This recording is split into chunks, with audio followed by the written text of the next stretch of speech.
In this video, guys, I want to talk about the plastic pry tools that are available through Harbor Freight.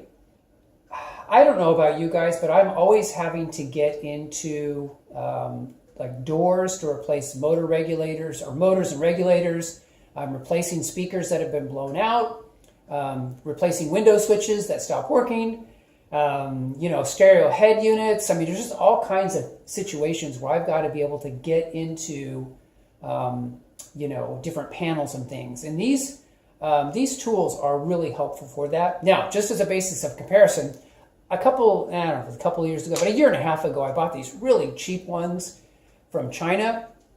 And these things really bend and flex and are just super cheap. Anything more than just a moderate amount of prying, and I feel like I'm going to break these things. Compare that to the Harbor Freight, where I've got to be honest with you, these are surprisingly rigid and strong.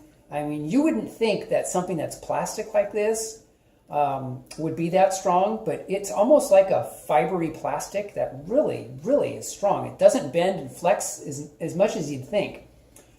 So anyway, guys, I am overall, I'm pretty impressed with these.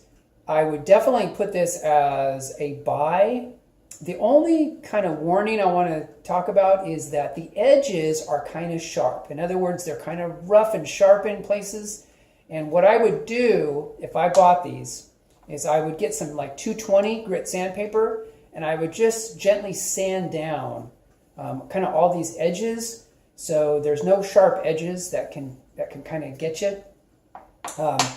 But really, guys, I have been quite impressed with this set from Harbor Freight. So again, I would give this a buy rating. The only other little tip I have for you is sometimes you'll have a crack that's so small that you really can't get even the smallest or thinnest pry tool in there. And in that instance, what you guys could do is get like a thick guitar pick and just put the guitar pick in, okay? And start wiggling the guitar pick back and forth until it opens up enough that you can slide in, your standard pry tool. So anyway, just wanted to give you that quick tip. Wanted to give the Harbor Freight pry tools my recommendation.